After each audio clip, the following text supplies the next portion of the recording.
quedas são comuns durante a velhice e podem sim acarretar graves consequências para a saúde da pessoa mais idosa, né? Além de ser a terceira causa de morte relacionada a ferimentos entre adultos com mais de 65 anos no nosso Brasil. Sobre isso eu converso agora com ele, Dr. Vitor Hugo. Chegue para cá, nosso geriatra. Tudo bom, Dr. Vitor? Seja bem-vindo. Prazer estar aqui novamente. A gente vai bater um papo aqui sobre essa questão das quedas, que eu acho que é bem frequente entre idosos, né? Bora lá, senta um pouquinho aí, doutor Vitor. Por que que os idosos, eles caem tanto? O que é que acontece? Então, existe uma série de fatores que acabam provocando essa tendência maior de queda nos idosos, né? Tem alguns sinais que a gente precisa levar em consideração. Então, idosos com mais de 80 anos têm uma chance muito maior. Tem até um dado estatístico que é assim bem alarmante, né, que por ano cerca de 40% dos idosos caem, ou seja, de 10 idosos, 4 com mais de 80 anos vão ter alguma queda durante um ano, né? Então, quais são assim, as quedas mais comuns? Eu vejo muito relato que tem muitos idosos que caem em banheiros, né? Às vezes escorrega realmente dentro de casa, mas quais são as mais comuns entre eles? o mais comum realmente é o idoso cair na própria residência. O que é já de se esperar, porque assim, é o local onde ele passa mais tempo, é na própria casa. Na residência do idoso, o local que a gente tem que ter ainda mais atenção é o banheiro, né? O banheiro disparado é o local que tem mais queda. Fora o banheiro, cozinha e o quarto. O banheiro principalmente por questões relacionadas ao banho, então é muito importante a gente ter muito cuidado. É ideal ter um piso antiderrapante na área molhada. Se não for possível trocar ou se não tiver esse piso antiderrapante, pode ter também um tapete emborrachado. Nesses casos, é importante que o tapete emborrachado ele cubra toda a área molhada, porque vai evitar desse idoso também tropeçar nesse local. Além disso, barras de apoio também vão servir para dar uma segurança a mais, prevenindo a queda. E ainda no banheiro, se o idoso ele tiver alguma dificuldade para sentar e levantar, algum comprometimento motor, um elevador de assento sanitário ele também vai ser indicado, facilitando o manuseio do vaso sanitário. As consequências que esses idosos, né, sofrem após uma queda, quais são? As consequências elas podem ser leves, né, dependendo da gravidade da queda, ou pode ser de moderado a grave, chegando muitas vezes até mesmo ao óbito. Seja um óbito imediato, porque bateu a cabeça e provocou um traumatismo crânioencefálico, ou um óbito tardio, né? Pode ser após alguns dias, se tiver um sangramento e esse sangramento na cabeça for leve a moderado, às vezes não traz sintomas inicialmente e depois vem as complicações. E tardio também por complicações que venham depois desse acidente, né? Seja porque precisou realizar uma cirurgia ou por medicamentos que precisou tomar por conta da queda, né? Falando em medicamentos, também é um fator agravante a polifarmácia. A polifarmácia é o uso de pelo menos 5 ou mais medicamentos no idoso, o que é muito comum de acontecer, como a gente bem sabe. É verdade. A gente está vendo assim, alguns relatos aqui, algumas quedas, né, de alguns idosos. Tem idosos que caem de frente, tem idosos que caem de cabeça, né, derrapa, cai de costa, bate a cabeça no chão. Às vezes cai de lado, né, e assim vai. O que fazer? Na hora, no caso de uma queda, a gente está lá, de repente o idoso cai. E aí, o que a gente pode fazer nessa hora, doutor? Qualquer queda em idoso é muito importante de ter um atendimento de urgência, né? Se não, dependendo da gravidade, já ligar para o SAMU, ou ligar para uma ambulância do plano de saúde que tenha. Dependendo também, eu acho que é algo mais leve, então, independente, tem que passar por uma avaliação médica. Porque, como eu falei anteriormente, às vezes bateu a cabeça, tem um sangramento, o sangramento é leve, às vezes não tem sintoma nenhum no idoso e às vezes pode chegar a comprometer depois de 3, 4, 5 dias ou mais que vem a ter um sintoma e muitas vezes já vai estar agravado porque tem um sangramento e ele acabou se espalhando muito relacionado a isso.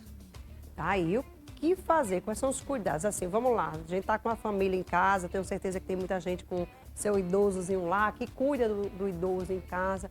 O que fazer, né? O que eles devem fazer para evitar, para ajudar, né, eles a ter mais mobilidade dentro de casa, tirar as coisas porque às vezes tem canto que é tanta coisa dentro de casa, tanto troço que a pessoa não consegue nem passar, né? Principalmente para uma pessoa que é idosa, às vezes anda com amuletas, né, anda de cadeira de rodas. Enfim, o que é que essas pessoas que estão aí nos assistindo, os familiares, né, que estão vendo agora o nosso programa, o que é que eles podem fazer para diminuir um pouco mais esses riscos? Isso. É muito importante a gente avaliar a situação de cada idoso em específico, né? Eu já falei da questão da idade avançada, que acaba sendo um risco a mais. Fora isso, avaliar tanto parte física quanto parte mental, né? Então, se tiver comprometimento da parte motora, vai ter uma tendência a mais a cair. Se tiver qualquer comprometimento cognitivo, né, seja um Alzheimer, outras demências ou algum outro transtorno psiquiátrico, também tem uma tendência maior a sofrer alguma queda. Fora essa parte física e mental, a gente precisa ainda avaliar se ele também necessita ou não, como Marília bem falou, às vezes usa um andador, ou às vezes não usa, mas deveria usar, né? E aí o mais indicado é um fisioterapeuta que vai avaliar, precisa uma bengala, ou precisa um andador, ou às vezes necessita de uma cadeira de rodas, né? Então o idoso geralmente quando precisa de um auxílio desses equipamentos, geralmente vem a ser ou bengala ou andador. E aí, claro, tem que ter um cuidado maior com esse idoso. Verdade. Na casa como um todo, os cuidados, realmente, se tiver muita coisa na casa espalhada, é um agravante a mais. Então, evitar aquela questão de acumular muitas coisas, móveis com pontas, né, com quinas, onde o idoso pode bater e sofrer uma queda. Se na casa tiver animais, né, pets ou crianças, evitar de ter brinquedos no chão para prevenir a questão de tropeçar e também sofrer essa queda. E lembrando, se esse idoso ele tem esses graus de comprometimento que eu falei, se tem algum agravante, então é muito importante que tenha sempre alguém próximo fazendo supervisão. Seja um cuidador familiar, que é o familiar que está ali sempre tomando conta, ou um cuidador que seja contratado para estar aí proporcionando toda a parte de cuidados para esse idoso, prevenindo a queda, que, como eu já bem falei, pode ser muito grave, levando inclusive ao óbito. Agora sim, assim como as crianças, que a gente não deve deixar em casa sozinhos, os idosos também não eram para ficar em casa sozinhos. E tem muitos idosos que moram sozinhos, ficam sozinhos. E aí, no caso desse, o que fazer? É verdade, isso é muito Porque às arriscado. vezes eles vai que cai, leva uma queda, não tem ninguém em casa nem para socorrer, nem para uma urgência, nem nada. E aí? É muito arriscado. Aí a importância de ter sempre um cuidador junto com esse idoso. Como eu bem falei, fora o banheiro, quarto e cozinha são os outros locais também que tem muitas quedas. E a cozinha por quê? verdade. Porque existem móveis na parte superior que muitas vezes o idoso vai colocar uma cadeira, um banquinho ou uma escada, vai subir e aí é onde mora o perigo. E no quarto também, uma preocupação grande que a gente tem no período noturno. Muitos idosos acabam acordando à noite para ir ao banheiro. Então sempre lembrar de deixar uma luz, né, no trajeto da cama até o banheiro, prevenindo também quedas por conta de tropeçar e estar no escuro. Você falou agora, eu lembrando aqui de gente que eu já ouvi relatos de subir em cima de um banquinho para pegar um negocinho, um guarda-roupa lá em cima, cair e Aí o morrer perigo. por causa de uma queda. Viu? Então, assim, é muito perigoso porque queda também mata.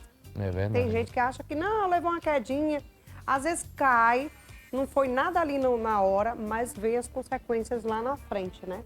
Pode vir alguma coisa a ter mais na frente, né, doutor?